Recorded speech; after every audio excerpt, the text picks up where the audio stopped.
that's the reason why United States decided to use federal system. The reason is because first, United States is a state that's full of diversity. Therefore, federalism can give opportunities and different way of living to different group of people, especially the minority. Second, they are avoiding the dictatorship. As you may know, United States is practicing the presidential system, which is a power under the hand of the president and the executive. Therefore, the percentage of becoming a dictatorship is very high. The federal provide people the balance of power since there is no centralization of power in the United States. Also, in the United States, there are three separate levels of power: the federal government, the state government, the local government, but I will talk about that more in the next section. And the third part is that the United States has over 50 states. Therefore, the federal government can work closely with their people. So the power can be resolved much faster and more efficiently. Vietnam uses a unitary system and is also known as a socialist state. Therefore, you may question why Vietnam prefers its current state form.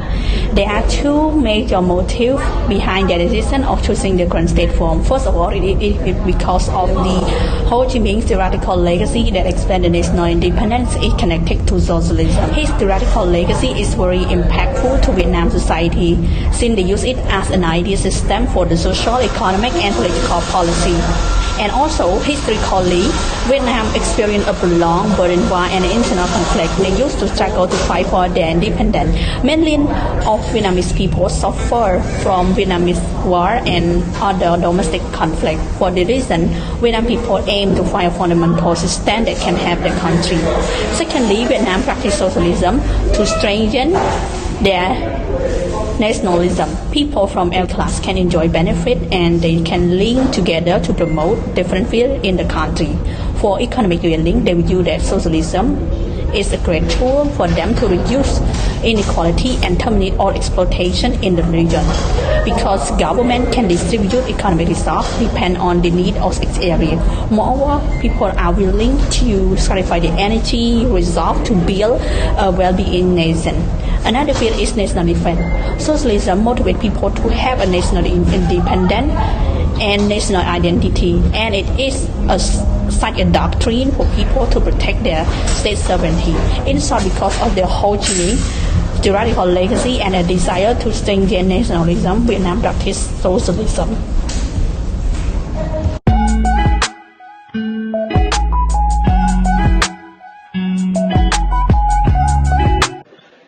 The United States has divided the government into three levels.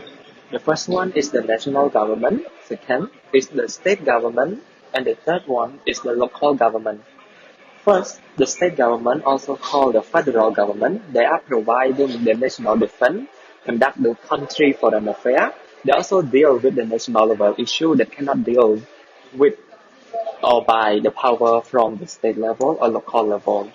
Those issues are such as the air pollution or the interstate commerce. They have three branches of power. One is the executive, legislative, and judicial branches. They have power over all every state. Second is the state government. Since there are 50 states, therefore the state government also existed. The federal government and the state government share similar power on implementing the rule and enforcing the law. They have power within the state government, they have power within their state territory. Lastly is the local government. Local government give their power from the state. Local government have mayor, city council, and they directly elected by the people. There are two tiers of local government. One is called counties and another one is called municipality. After we get to know the reason for Vietnamese state form, now let's draw our attention to the relationship between the central government and the sub-central government. How these two body cooperated. The local government is known as the Sub-Central Government of Vietnam. It is established since 1945. It works under the guideline of central government. According to OECD, Vietnamese province, district, and commune are governed by the People Council and the Executive People Committee since 2003. And 58 province and 5 municipalities are centralized. Additionally, the sub-central government in Vietnam is also divided into the People Council and the People Committee. The sub-national government has 3 main responsibilities. First of all, it facilitates the sectoral and territorial level of government. For example, sub-central government are required to submit 6 monthly and annually report on the activity to the People Council and People Committee and immediately higher level. Secondly, it improves transparency by enforcement mechanism to ensure commune post their budget outside the office. For instance, they could monitor and examine the local allocation and budget. Lastly, local government are accountable for implement normative document issued by higher level authority and the local authority. For example, they apply the law or rule in the tax policy or army sector in the local. To sum up, central government and sub-central government relations are cooperative. They work closely with each other to achieve the state milestone.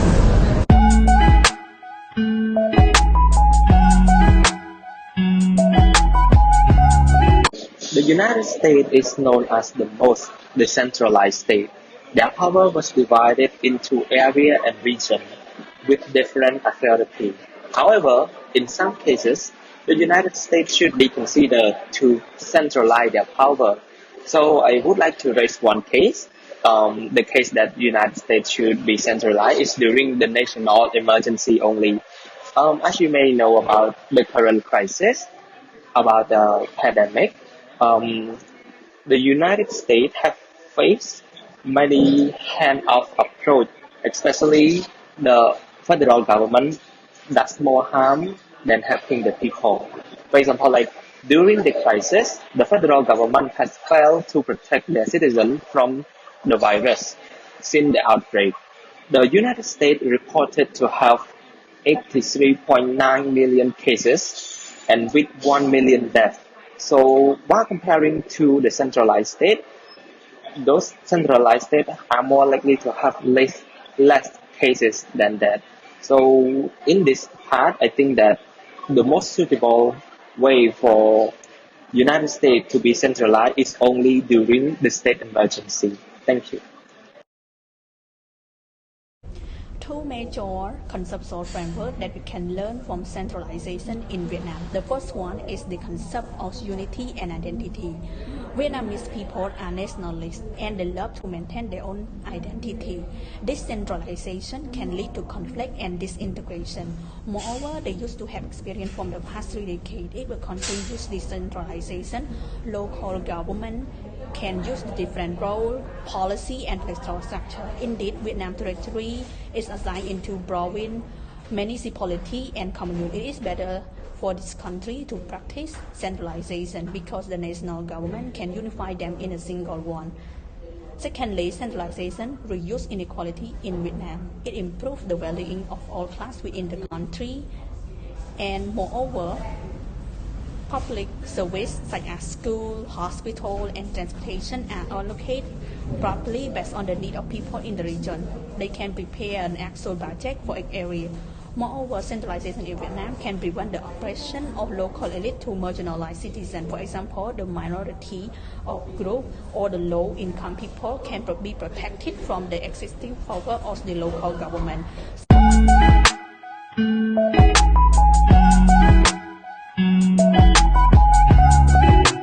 For the United States as a federal state, the power is already decentralized and it has a lot of advantages to both the government and the people.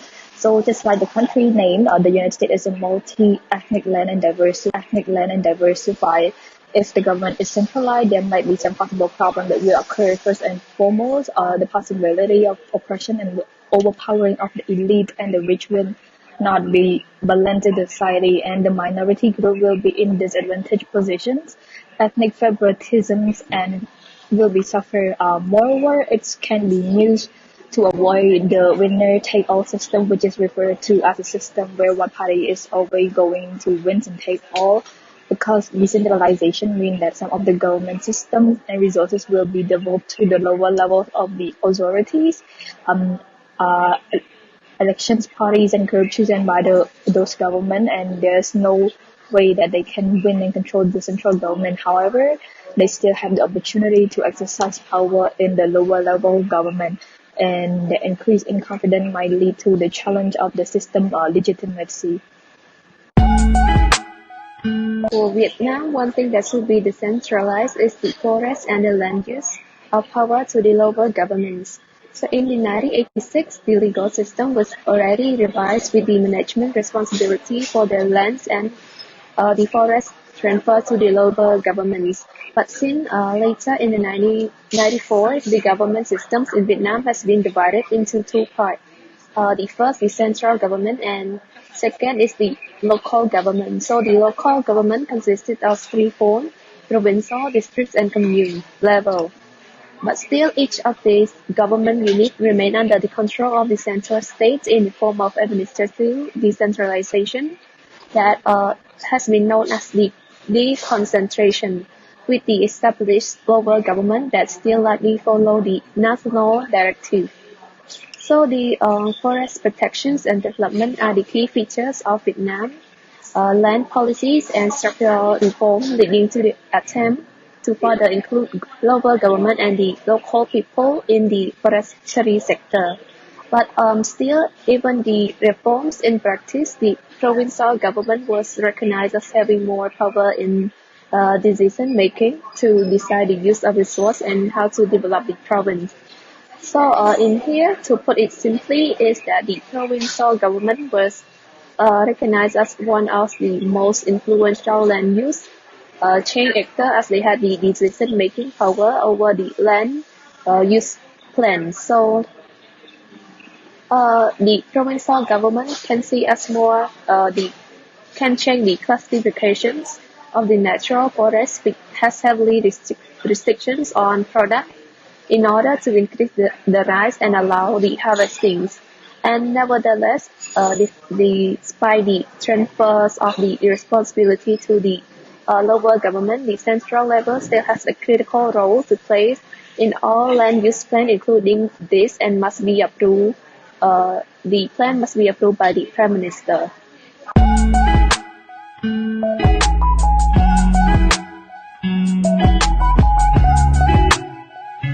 Okay, so we can ensure that a multi-level government can promote the resulting system as efficiently and as democratic as possible by strengthening the country federalism, because the division of power between the central and the state lead to the efficient administration. For instance, we can see that it helped to lessen the central government work burden, and the central government could focus more on a national level issue rather than a local issue, and could leave it to the administration of those areas. And furthermore, as a diverse country with a large size, any other form of government would not suit for the United States. For example, the unitary system would bring more harms than good, because all of the power will be concentrated on the central government, and the possibility of the country become more despotic and corrupted is high. And overall, all of the 50 states of America could not have become so powerful if they had not joined the American Federation, and they could also not have enjoyed the prestige in the international community, which they are enjoying as a strong nation right now. So actually, Vietnam is already a one-state party election for state legislature in such a regimes. The result has never had any impacts on the political landscapes or the policy direction of the countries, and the result of the elections is already predictable. But still, electoral integrity can provide the Communist Party regimes in Vietnam source of the both international and domestic legitimacies. It refers to a set of global norms rooted in international law governing the appropriate conductions of election. So despite being difficult to measure, the electoral integrity can be monitored by the perceptions of electoral malpractice and corruptions. So there has been a various effort to monitor the perception integrities in Vietnam. For example, the Integrity Perception Index developed by the Korean Independent Commission Against Corruptions, or the National Integrity System that developed by the Transparency International.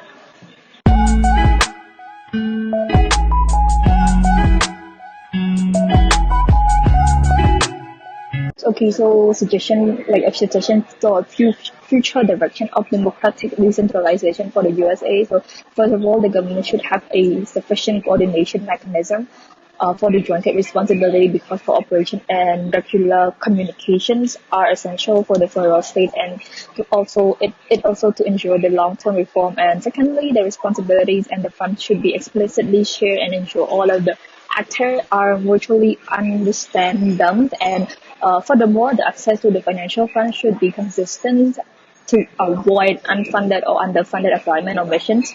For financial sectors, things should be transparent and non-discretionary. And lastly, strengthen and support the local government. They should at least have a certain degree of autonomy in delivering their services, and the central government should regularly assess the challenge in different regions and offer help if needed. Also, the staff and the public servants should be trained. Merit-based promotion should be ensured, and staff with the area of expertise should be provided for the needed. So to answer the question, there are two main suggestions for democratic transition for Vietnam. So the first is the freedoms of expression. So the freedoms of press and the access to the information, independent or privately owned media, is still prohibited by the government. For example, the strict control over the media, radio, television, so on and so forth. So the freedom of speech is definitely included in the country Article 25 of the 2013 Constitution, but still the criminal code contains several provisions that the government used to prosecute those people who go against the idea or against the party ways. So Vietnam should be more open to the internet use and the digital media that has a potential chance to transform the political practice in Vietnam. And lastly, rather than amending the fundamental political change, the last approach advocates the remaking system by actively engaging it. So the most urgent task that they argue is either to remove the CPV or to create the multi-party political system. But Vietnam should rather seize the policies and the action that harm the people and the nation development, for instance. So this should be done by arguing with the authority at all levels, opposing the harmful programs and officials, and by promoting the better ones. So democratization is about the improving the people's lives, and as that happens, democratics will emerge rather than just claiming to be political party or being carry a banner for democracy.